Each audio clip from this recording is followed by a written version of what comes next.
here for nothing. Okay, everybody, I'm Romy. This is The Real Romy, and I am sitting here with my dear friend Jordy in her beautiful home, cozy on the couch, early morning. People ask me where they want to look. You can look at here. You can look at me. Okay, look at the beautiful people joining us. Look at everybody. I asked Jordy to come on with me and talk because, one, I had her husband, Bob, on. He was one of the first people I had on this YouTube channel that I started, and he was incredible. His conversation, because Bob can talk, so good. He's the best. Yes. He's the best. We had a really good one. So if you haven't listened to that episode, go back, listen to that with Bob. There's a big American flag. You can't miss it. You can't miss it behind us in their garage. And I was really proud of that. And so I wanted to come on and speak with Jordy because Jordy and Bob have this incredible relationship. One that I always like, hashtag goals, right? Hashtag goals. I want to be like you guys. Like, everyone wants to be like you. I know you guys did some interviews with our friend Spencer. Yes. I ended up on that podcast as well, but they did a whole thing about their relationships, and you guys should for sure go listen to those as well. But the reason I wanted to talk was because my specialty isn't love. That's not my strength. So my strength is loving people. Okay. Like, I have a strength that I have the ability to fall in love deeply with humans. That's good. Friends. That's rare. People. Right. Like, I'm not damaged enough where I've lost, right? Like where you're like, forget about it. I'm shutting out. I'm not. Like, I will probably always be a lover. Yeah. Right. But I haven't nailed I should say this. I haven't nailed a relationship. Right. Okay. Like, I haven't really seen, grown up, or been a part of a successful one. Okay. I know you had difficulties with that prior to Bob. Absolutely. So that wasn't your trial. Yeah, it wasn't your time kissing a lot of frogs. Yes. But let me just set this up for everyone, and I'm going to get into my questions for you. You and Bob, their obsession and love for one another, most of us would think is fake. Yeah. This cannot be real. These people have to be killing each other at home. Secretly hate each other. Yeah, they secretly fight. They're in therapy. You know, they're miserable, but they're showing up, looking good, and they're right. Church on Sunday and praise Jesus, right? But no, they're like actually fucking. It's real. It's real. We genuinely are. They're obsessed. Every time I see Bob post about you, you're his air freshener in the car.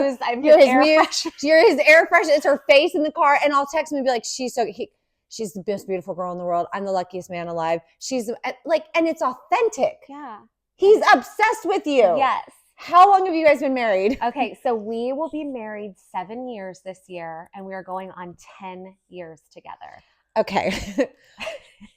How do you guys still have this obsession for one another? I think what it is we both, he had been married before. I had never been married, but I had been in long-term relationships. And I feel like as you're growing up and you're dating and you're figuring out who you are and who you like and what you like in other people. And like I said, it's a lot of trial and error. And so I was in kind of a rough engagement leading up to Bob. Mm-hmm. And so when I found him, I was like, oh my gosh, like, good men actually exist. So were you engaged when you met him? No, I was not. Okay. So we broke up when I was engaged, mm-hmm. that relationship ended, unfortunately, due to physical abuse. Mm-hmm. And so I had to leave. It was just not a safe situation for myself. My son was in kindergarten at the time. And so, no, Oh, thank you. I want to hear you. Show some skin. Yeah, sorry. Get those This views. is important.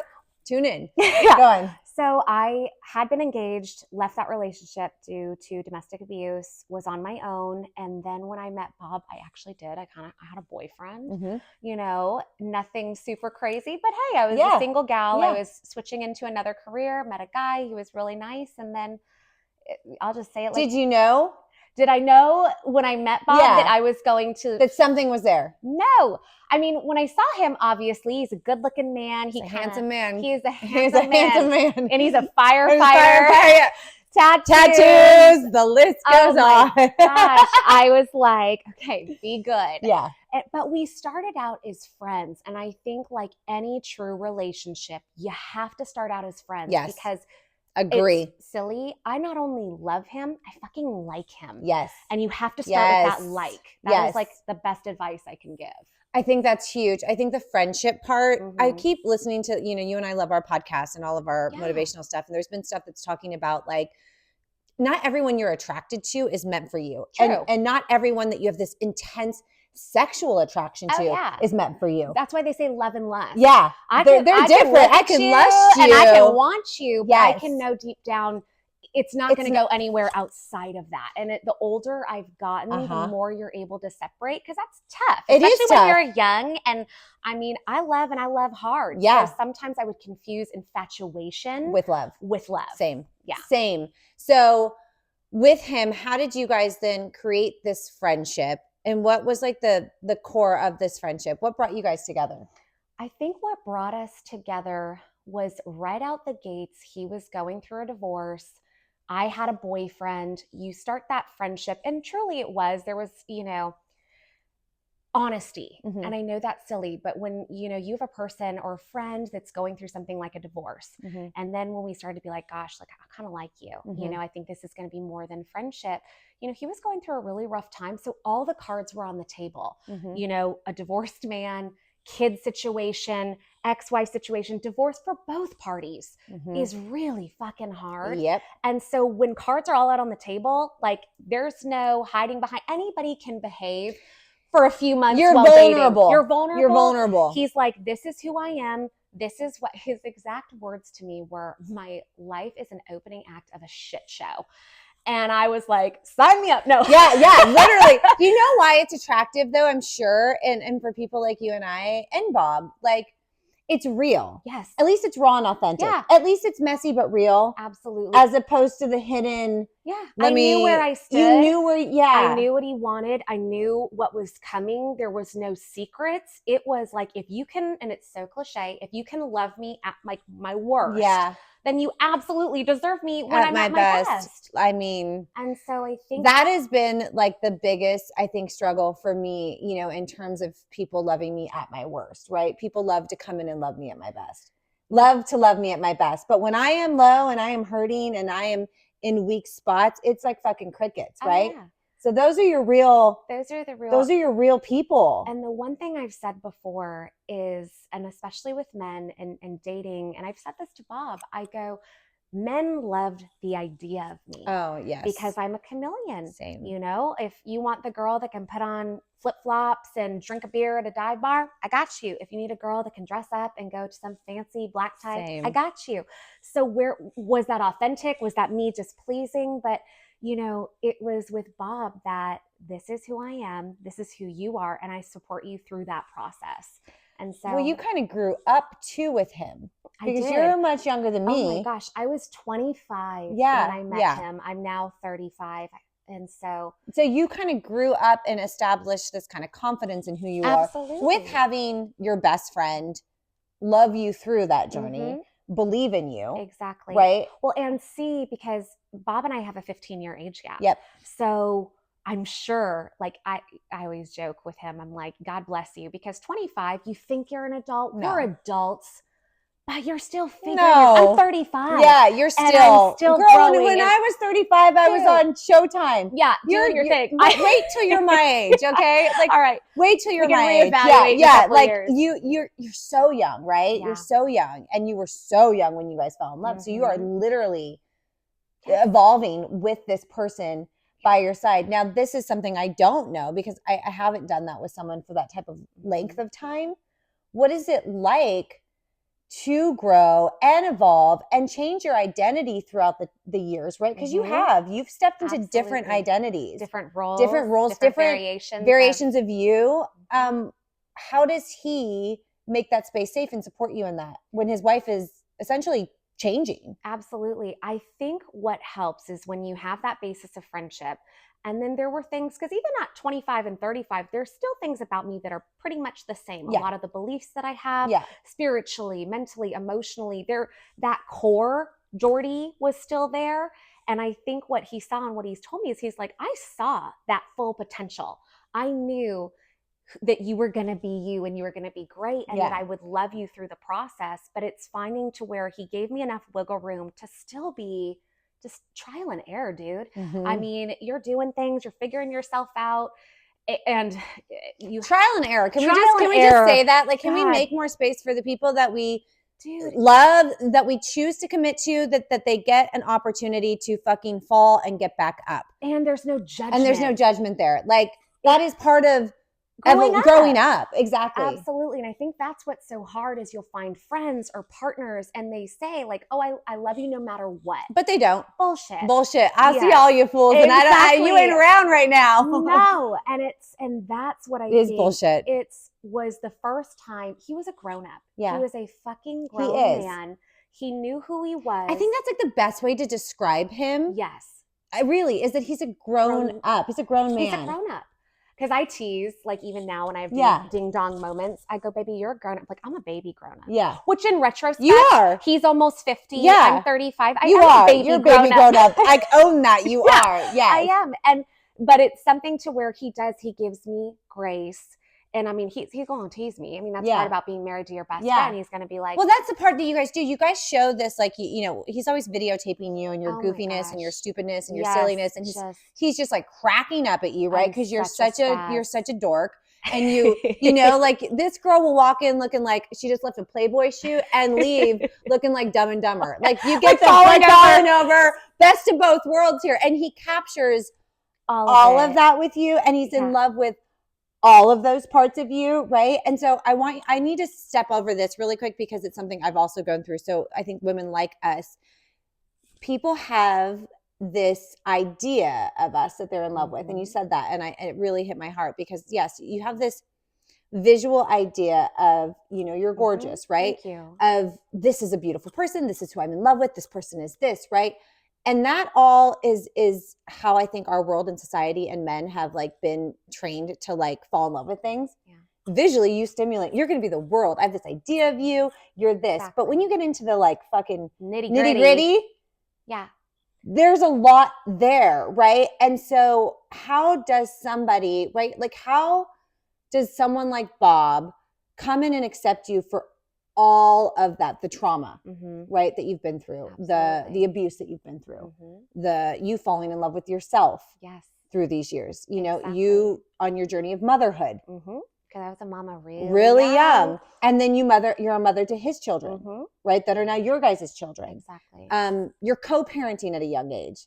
Oh, yeah. You're creating a career at a young age. So not only are you just gorgeous, but these are a lot of heavy, big, life-changing, at a point when I was still changing myself. Not even sure. So how does what did he do? I would say, how did he love you to create that, like, just to move so smoothly? I think what it was, especially meeting when he was going through such a rough time, it was almost like we flip-flopped. So I supported him when he was in his darkest moment and he just needed somebody to be there and love him unconditionally, truly love unconditionally. And so then when that happened and you get together and you start building that trust and that true foundation to any marriage or relationship, I then felt safe enough to say, hey, there's some things that are, you know, deep down inside of me and I know I need to get that resolved. But because I'm scared, you know, childhood trauma, things that you kind of just push down. And I was from that era to where you suck it up, suck it the fuck up. Yep. You know, put on your pants, put on some makeup. Life could be worse, you know, and now there's more of a conversation on mental health and trauma and all these different resources. But shoot, even 10 years ago, they didn't have them. They didn't have that. It was kind of still a little taboo. And so, you know, one, I knew that I really loved him and I saw a future with him. But in order to truly love someone, you got to love yourself. Girl, that is right there. That right there, just what you just said is what I've been talking to every one of my clients about right now. All the women that I'm working with right now, that has been the biggest thing that I had to learn is that I wasn't able to love my partners or receive love from my partners because I didn't truly love myself. Exactly. I had been conditioned, and I'm sure you can relate to this, if I was sexy, if I was pretty, if I put on my show, if I entertained everyone, if I was dancing on tables and the showtime got me, and if I was putting on my act, then I was loved. Then I was doing my job. It was like, it's showtime. Literally, it's showtime. When you show up to a room, they either want you funny, they want you goofy, they want you pretty, but you're putting on your act. Exactly. Right. But I had to recondition and learn how to be like, wait, what if you don't do that? Mm-hmm. What if you walk into a room and you're not putting on your act? Exactly. Who's there? Yep. Who cares? And who truly Who wants truly to be wants around to be you around you when the tap shoes are off Yeah. and you're not. When the curtain closes. The curtain closes. Who's there? And do you love who's there? Exactly. Do you? And I don't think I knew who was there when I wasn't doing that stuff. Well, you had been so conditioned. Of course. To that was your baseline normal. That was my identity, Exactly. was that this was this. So now over the last like year or two, through the work I've done, through the trauma I've been through, I'm like, oh, and the work, and like you said, the resources that we have now, Yes. right? Tapping into them, that once I fall in love with me, Mm-hmm. I've slowed down. Yes. I'm not, I'm sober. Mm-hmm. I've slowed down. I'm not performing. I don't care if you're there or not there. Yeah. And the kind of love to receive and to give is so different. Mm-hmm. It's so much more real. Yes. It's so much more authentic. The circle's smaller. Yeah. But it's like genuine love because I do love myself. Mm-hmm.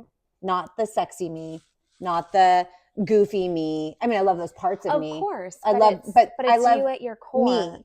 So when you say that, I want, women to hear that, like, if you're struggling in a relationship, if you haven't taken the time to do the work to fall in love with Mm-hmm. yourself, yes, you cannot love and receive love to the capacity that like you're made to. Well, and it's a process. Yeah. We're consistently evolving. We're consistently growing.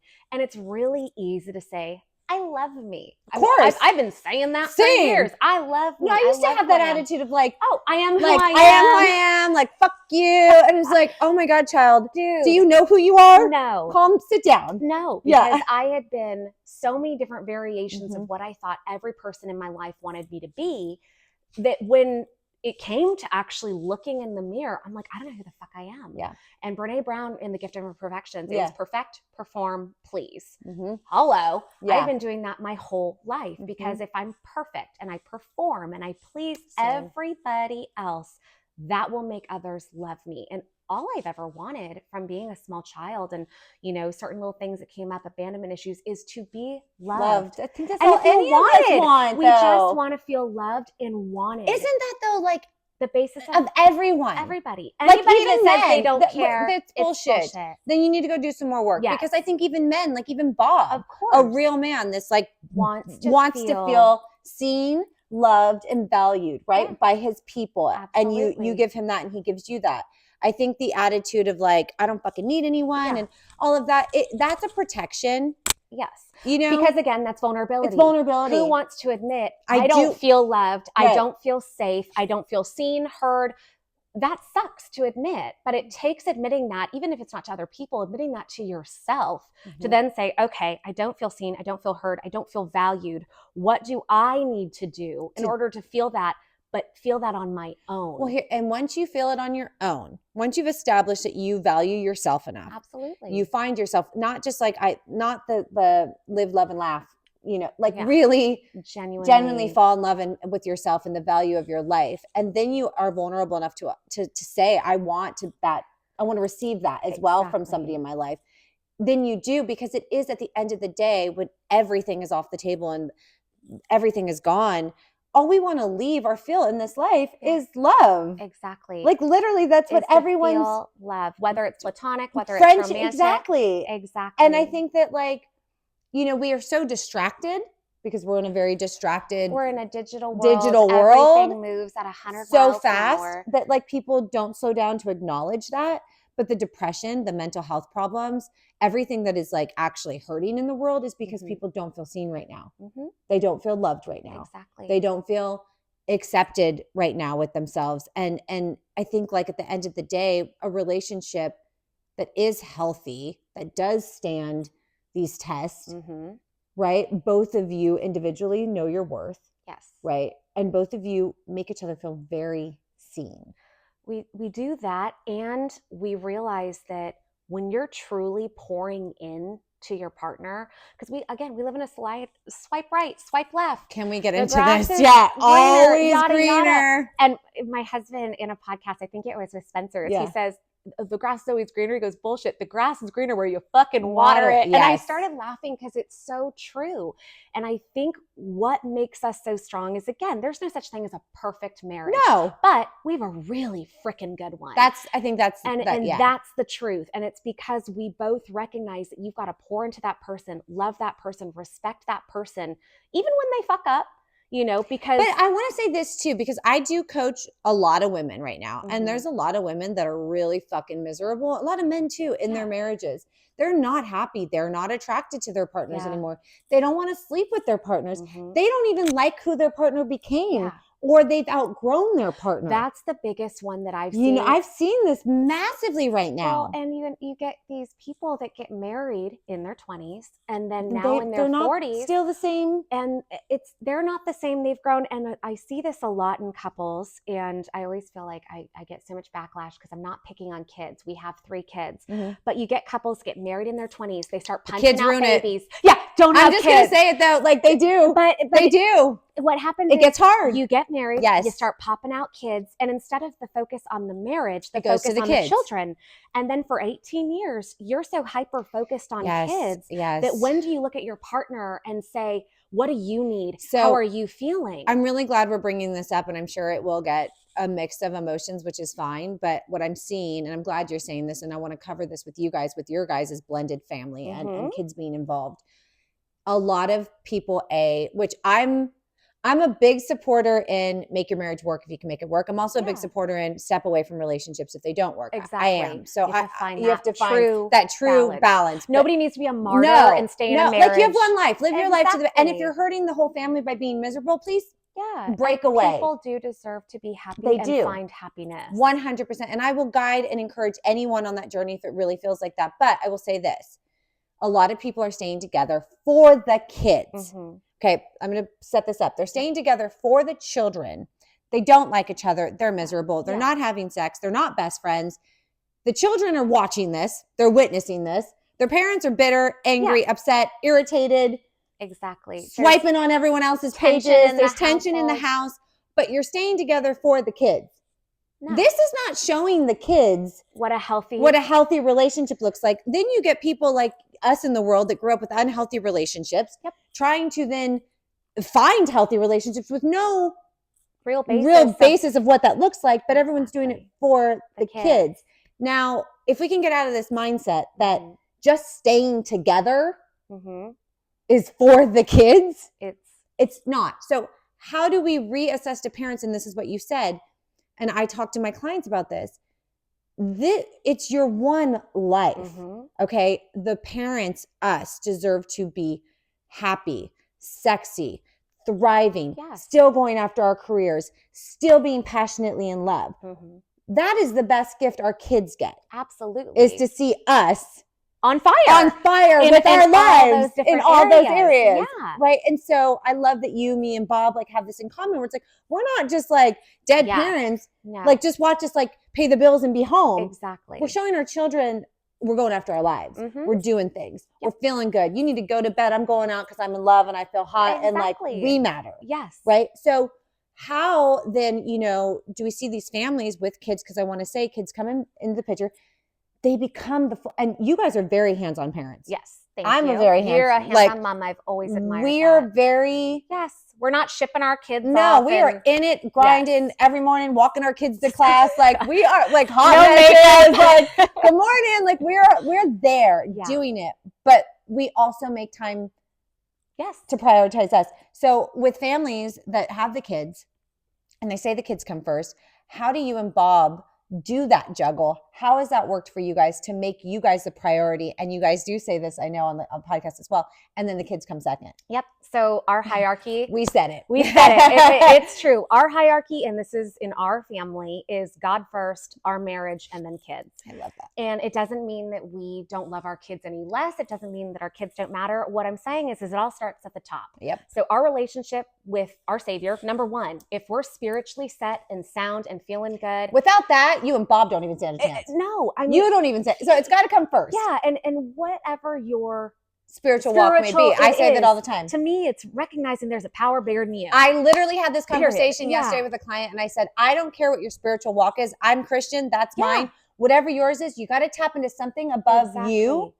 spiritually in this world before you can get into all this. 100%. Yes. And so that, number one, figure out what you can tap into. Two, pour into that marriage, because a lot of it is conversation, you know, with Bob and I, especially having kids and doing everything. It's, what do you want? What do you need? What do you want out of this marriage? And I think a lot of times when you've got a bunch of kids, we have 3, we have 8, 12, and 18. We've got a kid out of the house. So we are quite the spread. But it's consistently checking in with your partner, because shit changes. And every time you turn around, we've got one kid in cheer and one kid going here and one doing that it's really easy for sanity's sake to just keep going through the motions. Yes. You know, keep going through, okay, dinner, school, cheer. Yes. And before you know it, several years have gone by, or the kid graduates. And you're looking at each other like, I don't know you. They're an absolute stranger. Yes. And I've, talked to a couples in the past, Bob and I, and when they're feeling a little disconnected, the first question I ask them is, okay, like, when was the last time y'all went on a date? Yep. And they go, well, we just went to baseball practice. No, fool. No. Like, ditch your kid. Yes. Like, I'm not talking you sitting at 7 a.m. on a baseball field wishing you weren't there. Be real, parents. Nobody wants to spend a whole weekend. No, I got dance this evening. I do not want to be there. Dude, we don't want to be there. I'm tired. I love my kids. I don't want to watch you do a cheer for 6 hours with other cheer moms after I worked a full day. Stop lying. We don't enjoy this shit. Dude, and that's how you find real friends, is when people can admit that out loud. Thank you. Because I've said that before. I feel like women are going to have their heads like, oh, I love it. It's like, no, you don't. No, you don't. Right. Like, so a real date, a real date, dedicating that time to one another. And right? our kids see that too, because when we say, hey, you know what, babysitter, thanks, Carol. Babysitter's coming over. Mommy and daddy are going to go to dinner. Yes. You know what? We're doing date night. Or we still believe in PDA. Now, we're not making out in front of our kids. My God, can I just say that? But okay, I didn't grow up with, my mother divorced my dad when I was 6, right? So immediately I didn't have that relationship, right? Yeah. Then my mom married a woman for whatever reasons, right? So I grew up with 2 women. My mom didn't really find that woman attractive. They had their own reasons. So I never saw attraction or love or like kissing or anything at all. And I've always said it's important for kids to see, holding hands, kissing your wife, being silly. Like, you're not like making out. Like, no, you're not making out. And not everything like a country music video where he's twirling me in the kitchen while we're trying to make mac and cheese. Like, that type of PDA is like actually really healthy. It's important, because the one thing I know, especially my daughters, is they know mommy loves daddy, daddy loves mommy. And so when my girls grow up and they start to look into a man, they know what to receive. They know the exo. They know what, like, I always said, like, so when, Charles and I, Frankie's dad and I, got a divorce, things were rough, right? And I don't speak on this often and I won't tap too much into it, but I remember that decision of, we're either going to show her this or we're going to be healthy enough to step away so that we have an opportunity maybe with somebody else to show it right. Yep. So right now with her father and his wife, they have this beautiful relationship. And the biggest blessing for Frankie, and I know as a little girl, right, is she's watching her dad love someone right and then watching that woman love him right. Yep. Like, so her expectation of a man is so much higher than what I ever had, because she's watching her dad receive and give it. She's watching her dad receive and give it, but she's also watching her dad give and receive respect and friendship to you. 100%, which is key. Because, let's be real, a lot of families are can't divorced. Do that. And a lot of families, there's bitterness. There's, like I said, divorce is hard. Yeah. Co-parenting can be really hard. And so it's owning it, being the bigger person. If there's a snide comment, if there's some bullshit, you just take it on the chin. And it's there. And you keep putting the kids first. But she sees him respect me now. She sees him respect. And so for you guys, it's like your girls, like you said, are watching this. And this is bigger and deeper than we ever know. And I think as women, we can look back at our younger selves. Yeah. And now we can see in our girls, oh, these are massive things that are going to shape how they choose relationships for the rest of their lives. Well, I think as children, the biggest thing we want is our parents to just show up and be present. It doesn't mean 100% of the time. It just means we want to feel, again, safe, loved, secure, and like our parents give a shit. And, there's a lot, especially growing up in a divorced home. I was 6, so my parents Yep. split up. There's that instability. There's that, where do I stand? Do they even care? There's so much turmoil that goes on in our heads as kids that we don't even realize until we're older. No. That we didn't feel safe. We have those little abandonment issues. 100%. And so it's every day making it to where I see Bob do something with the girls, or he'll go pick up the girls and take them to school on a day that's not his. Dude, I mean, I would have killed for that. Are you kidding me? But I then make sure I make it known, baby, you doing that, you going out of your way to pick up the girls not on days, to show up to things when it's not scheduled. That's the key. It shows the kids to where they know my dad cares. My dad will be there. And it creates that safety net so that they're not looking for it in other ways, which I'll use I statements. I looked for it in so many other ways. Of course. In teen years, in my young 20s, because I never received it. But that's what we do. That's the thing, is like my father, Hispanic, machismo, macho man during the 80s, 90s or whatever, when it happened. But like, he took his visitations on the weekend. It was every other weekend. Yes. That's when I saw him. Didn't show up to anything. Mm-hmm. He loved me. But like, I know now that absence of him, right? And not having that, like you said, then I went and seeked it. I seeked validation from men. I seeked attention. Mm-hmm. I needed to know that they loved me because I wasn't sure that a man could. And then my dad died so young. Yes. And so then I went majority of my life without a man. And what that did to me in terms of, please love me. Yes. Please love me. Don't leave. Oh, yeah. Please don't go. Please don't die. Please don't get a divorce. Please don't go. Just be there when I wake up in the morning. And I'm not even looking at, are you healthy for me? Are you the right person for me? Are you actually who I love? We were just looking for a physical presence of a man. 100%. And so I think what we as like families and unions, and I want to say this too, like in terms of what you said, because like reflecting off it, I don't have, I'm now married again, and hopefully we get this right and we'll see how this works out. It's unconventional as hell, but in terms of what I've shown my daughter, I have not been able to show her a healthy relationship since I left her father, or a steady, strong relationship, other than my best friend, Jenny, right? Mm-hmm. Which I'm grateful for that friendship that we show her. But what I have shown her, and for any moms out there, I do pride myself in this, like you said, she feels safe. Yes. She feels secure.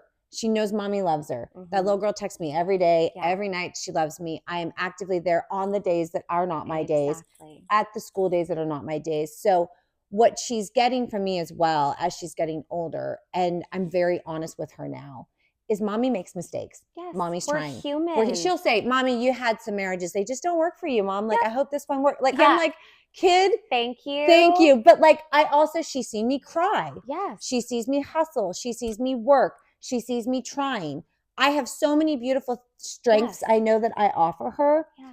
And hopefully what I do show her, at least in my relationships, is that like I am authentically communicating with her that I know this isn't my strength. Yeah. Right. But that you're actively working on it. I'm working on it. And so I'm not ignoring it, where she's living in it, witnessing it, and we're not talking about it. Mm-hmm. Well, the biggest do you know what I mean? Like, kids aren't dumb. She's not dumb. No, she knows what's going. She's looking at me like, fool. Like, get it together, sister. And I'm like, I get it, baby. Like, Mama's trying. I'm trying. Mama's trying. That's all that we can do as humans is try. And I don't feel like people looked at our situations growing up and said, listen, let's talk about this. Oh I know that this has happened. No, everyone did what you said, which is, we're fine. Let's just get together, go to school. Go. Yeah. I mean, like, no one acknowledged. Could have hit the fan, whether it was in our household or in our family. And it was like, we still all showed up the next day. We all had a smile on our face. There was no discussing what was happening. And all I wanted was for somebody to just acknowledge that this is not normal and you're okay. Yes. Like, you will get through this. And that's, I think, because of coming from that as well. Totally. That's where my conversations with her are very authentic and open at her age appropriate, right? Of course. Age appropriate, that like, mama's trying. This isn't mommy's strength. You're right. Like, daddy's got it. He nailed it. We've got that one down. Yes. But what I offer you is resilience, right? As mommy's doing the work, as mommy's hustling, and mommy's, as she gets older, we'll be able to have more in-depth conversations about my own trauma, of course, and how that played apart in my relationship. Growing, because at the end of the day, you're still growing. I mean, they're watching us grow up. Exactly. And that was the thing. They're watching us grow up. Watching us grow, especially me. Yes. I had my son at 16 years old. I mean, the kid that I was. I mean, I was thrust into adulthood. And now the woman that I am, I don't even know that girl. Yeah. But the one thing, I wish I could hug her and give her some compassion. And you can. And I do. You can. Internally, there's ways to go. To give her so much grace and so much love, because it was just, I mean, I was. See, that's what you just said. When I did my EMDR therapy and I did an interview on here about it, I went back, he took me back to the 6-year-old girl because I didn't know that was where it started. And I had to go back and like hug her and love her. Oh, yeah. I was bawling hysterically because I don't think I had ever taken the time to internally go back and say, when dad was leaving that porch and they're telling me that they're leaving each other, and my like I had never gone back and been like, I love you. Yes. You little girl are going to be okay. Like you're like, to truly take her, or the teenage us that's like, to go back to, I look at her and my heart breaks. I know. For my teenage self. I break inside. I'm just like, God, I just want to hug her and tell her like, it's going to be like you okay. You're going to be okay. No, I mean, there's so many different, whether it's young childhood, teen, even again, early 20s, where you wish you could find a time machine. I see you so and like, tearing I'm up. totally trying to lose it. Tearing up. I love you so much. God, yeah. Because it's so real. And it is. I think that more people, especially women, experience it. I mean, there's trauma in so many different variations. You have like big trauma and even little trauma, but all trauma is still valid, and it shapes who we are and who we become. Yes. And so I understand that, because I wish I could go back to this girl and just be like, you make it. You make it so good. And you're happy. And you're so happy. And like, look at you. Yeah. Like, would you have known then that you would be here? No. In this home with this amazing partnership, being somebody that people interview now multiple times about my marriage, your marriage, and it's like good shit, and it's good. Like, did you ever envision that? No. And I've even said this to Bob, where I truly thought that the marriage that I ended up in, because I left Gage's dad when he was really little. He was really yucky, not a good person. Then I got engaged again. That ended in domestic abuse. So I'm sitting here going, geez Louise, I must be a magnet for these like super abusive men. Same. And then I tell Bob, I'm like this doesn't feel real. And I have to go back, because I always want to say, I don't know, do I deserve this? Do I deserve to be happy? And you are almost waiting for the other shoe to fall. Always. But it's realizing like, no, like fuck that. You deserve to be happy and truly loved and supported, and really believing it. Because that's the one thing that is so crazy to me is, when I sit in this house, or I thought I would get married, like it would be an arranged, like for money. Yeah. Like, what? I'll be your trophy wife. You're 90 years old. I'll push your wheelchair. That's going to be my love maybe story. I'm a yoga instructor. Like, or whatever, not knocking my yoga instructor. You could be that. Thank you. Right? Yeah. Thank you. You've seen me. You could be that. No, but it's like, actually like, holy shit. Like I'm with somebody that I'm in love with. That was such a far-fetched concept for me growing up, especially being in survival mode. I mean, teen mom, you're hustling, you're like, we need to eat. Yeah. So I, again, unhealthily was equating men to like a safety meal ticket, safe space home. Of course. Because, God forbid, little 18, 19, 20-year-old me, can I do that by myself? No. And so it was always being like, okay, I need a man. And once I get a man, I'll be okay. I'll be okay. But again, the reasons that I was looking for a man and for a partnership were so almost superficial. Oh, yeah. And so inauthentic that no wonder I couldn't have a truly authentic You can't receive, I was listening to a podcast on the way here. It's like, you can't receive what's not meant for you. Yeah. So anything that's not aligned, right? If it's not aligned, it's going to be messy. Exactly. It's not going to feel good. It's not going to settle right with you, because it's not meant for you. And what we do is we force things that aren't meant for us in survival mode. Yep. And this is going to fix it. We got to make it work. We got to make it work. Right. But you're going to feel it. You're going to know it's not aligned. Yeah. It's not going to be something you can receive. And until you do feel worthy of the money, the life, the beautiful home, until you step into it and you really know, like, this is mine, I am deserving of it, it can't come to you. Exactly. And if you get it, it's going to fall and break. It's going to go away. You're waiting for because you're waiting for, when you put that energy out that it's going to break, it's gonna break. Exactly. You're literally, your mind has this power right over it, but you're manifesting the wrong stuff. Mm-hmm. So once you're in something that feels aligned, and I don't know this yet in a relationship, I know this with money for me right now. I'm in my season of like, I'm deserving of money, I'm deserving of wealth and success, and I needed to break my barriers of trauma around finances, right? I am deserving of like my career, right? I think as well, it's something to acknowledge with women like you and I that grew up this way. Yes. You know, there's a part of us, and like you just said, that doesn't feel like we are the career or the money people. It's the man. Exactly. We need the man. Yes. We need the man. And then eventually we get to a place where we go, hold up. We don't need a man. Like, I'm smart. Well, I'm not just pretty. Like, I'm not just funny. I'm actually fucking smart and like capable. And that is so powerful because I've had people say this to my face, you're a lot smarter than I thought you'd be, you know, or there's, like I would never have got, and you're like, thanks. Do you know how many times like from like the L word, people have seen me and then they get to know me and they're like, yo, you're a lot like nicer and like cool. You're like, yeah, no shit. Yeah, because there's so much that we also put out, you know, and it's not their fault. No. It's our fault because we projected dumb. Exactly. And I'm going to say this, and I know women have said this and you probably get this. There was something about acting dumb my whole life that I put on, and it takes a really fucking smart woman to play fucking dumb. Yeah. And we play dumb, right? Because we've been trained that like this is funny and this is cute, and like and guys don't want the brain, right? They want the dumb. And I played dumb. And the reality when I came to the part of like, you are not, girl, you are smart. Yes. You're playing games and you're smart and you know how to do shit. You're helping everyone else out, but you're not helping you out. Yep. I could take somebody in my life and be like, I've got you. I'm going to support you. I'm going to stand by you. I can make you money. But I couldn't do that for me. No. Exactly. Right. So it's like when we switch that and we feel deserving and we're like, we stop playing dumb. And we stop playing dumb to ourselves. It's powerful. It's powerful. Exactly. And that's when you start to see that wealth and the money and the work, and you get into that. And that's the same thing with love. Exactly. Right? That's the same thing with like your friendships, with your relation. All of that has to start with you. Well, and I say this and, you know, interpret however you want. Bob and I have said, for me right now, I mean, if anything happened to that man, I don't even know. I'd be just like a little spinster with a bunch of shorties. Yeah, like it would not be good. It would not be good. I would probably never date again. Right. You know, but when I the oldest man that's rich would be sitting right here and be like, "This is what it came to." Exactly. I'd have my Aunt Nicole. Bob would be laughing from heaven. Do you remember Best in Show? We could eat soup all day. Exactly. Just nothing. He'd be like, she's finally having her Anna Nicole she's having moment. her Anna Nicole moment. He'd be cracking up in heaven. He would be dying.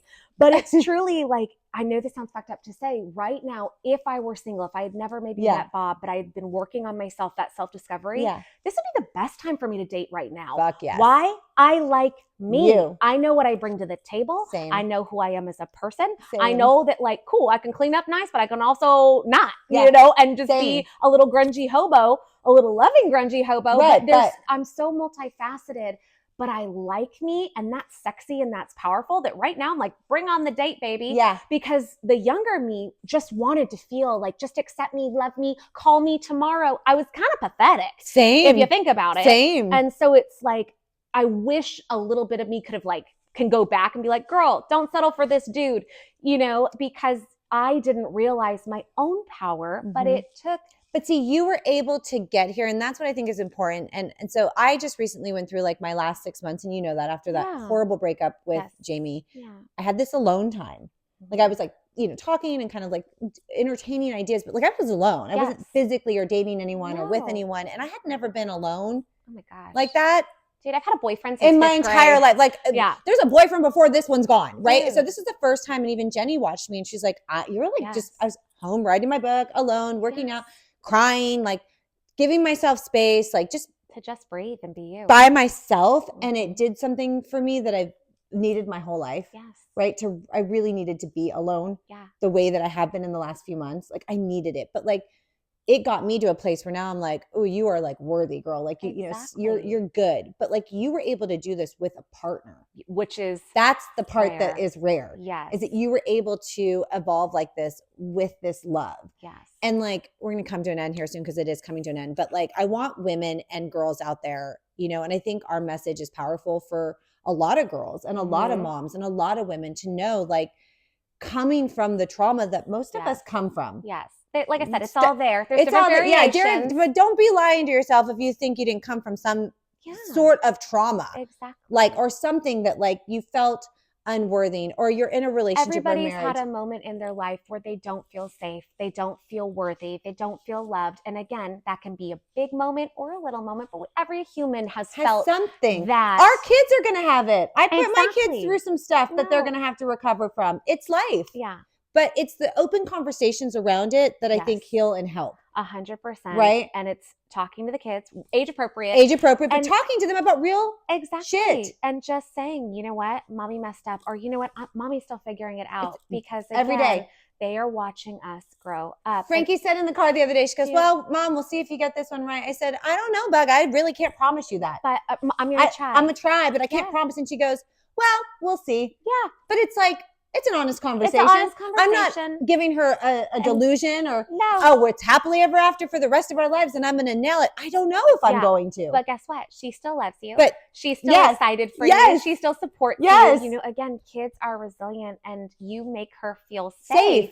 And that's the one thing that I know she feels is safe and seen and loved. She knows where to come home. She knows where mama is. She knows my love for her. Yep. That's never questioned. Well, and because of your honesty and transparency, she will then do that to you growing up. And that's what I want to open up. Dude, it opens up that dialogue. It opens up that dialogue where we don't hold these. Let's talk about what's going on. Where are you at? What are you thinking? How are you feeling? Yes. My parents never asked me, how do you feel? Are you kidding? that we were not the era of the soft parenting. No. I think, like, my dad was gone. Mom was, like, in school on welfare trying to pay for all of us kids. My grandma's raised, and no one checked in. No. Grandma had holy water and was like, Jesus is with you. And I'm like, bitch, there ain't a parent around. You're like, where's the Home Alone? I'm like, Home Alone, totally. With, like, holy water in the halls. Yeah, exactly. Like, off to school. Have fun. Yeah. I don't think anyone even did homework with me. No. Pretty sure, like, every school fundraiser, Mom had to just pay at the end because no one helped me with them. I know, but it's recognizing, like, that's all we wanted. That's all was someone to we just wanted someone to care. Yeah. Can I do math homework with you? Please. Yeah. I mean, my mom tried to do math homework with me, but she didn't try. She was like, shut the door. My kids now, it's third grade homework. Listen, first of all, thank God for your husband because I can't do math homework with her, so I have to call your husband. Yeah, 100%. While he's in the station trying to figure out. Have you done the third grade homework? He's like, I got you. And then we're like, let me send you a picture. We regress back to like high school where it's like, let me send you a picture of my homework so you can copy it for your homework. The other day, she's like, I have homework. I was like, let me see your friend's homework. Yeah, exactly. Let me take a picture so I know where we're going. But back to the thing is that, like, communication, right? Acceptance. I want to just reiterate this, and I think you can leave me with last words too. God, your relationship, then your kids. Yes. Okay. You guys really preach on that. Yeah. It's been your guys' tier of success. I think a lot of people need to kind of refocus on that. And maybe this is some information to bring back to your family or your marriage. If you are struggling, where are you guys prioritizing? What's coming first? Exactly. And if kids are coming first and you guys are last and God is last, and you're feeling empty. Well, no wonder. No wonder. Exactly. So again, it's having that conversation. If you guys haven't read the 5 love languages, figure out what your love language is, because a lot of times you never marry the same love language. I'm really, again, big surprise. Bob and I have the same one. So I know whatever I do to Bob makes him feel good and vice versa. But 99% of the time, different love languages. And it's just a miscommunication because maybe the husband wants physical touch. The wife wants an act of service. Right. And which is pretty common. And I use that because that's typically, but if she's feeling overwhelmed, if the house is a mess, if kids are out of control, and you're not helping her by providing that act of service, no shit, she's not going to want to physically touch. She ain't giving you shit. And so sometimes it's reevaluating of what can I do for my spouse to then get my spouse to pour back into me. And whether you call it selfish or however, at the end of the day, if you're both pouring into each other, both parties are going to benefit. So open that dialogue, open that conversation. And sometimes it can be a little brutal. I mean, nobody wants a big old mirror shoved up in their face and again, say it with love. Yes. But sometimes it's just a simple mindset switch of, shoot, you know what? especially we're both building businesses. I'm in sometimes getting Jordy mode. I'm a CEO. I'm a wife. I'm a mama. But right now I'm building a brand, and that can sometimes take up all my focus. It's consuming. So I have to cognitively go back and say, yes, I'm doing this, but cool. It's because my partner stands behind me space to and do gives this. me that. And so again, I've got to, it all goes back to pouring into that other person. And I think once you guys like pour into yourself, the dog's going crazy. Pour into yourself, then pour into your relationship, then pour into your family, right? Exactly. And the only way to pour into yourself is to get some sort of spiritual relationship happening within yourself. Absolutely. And then it trickles down. Yes. There's a power bigger than you. I love you. I love you. Our dog has ended this for us. Is done and seen.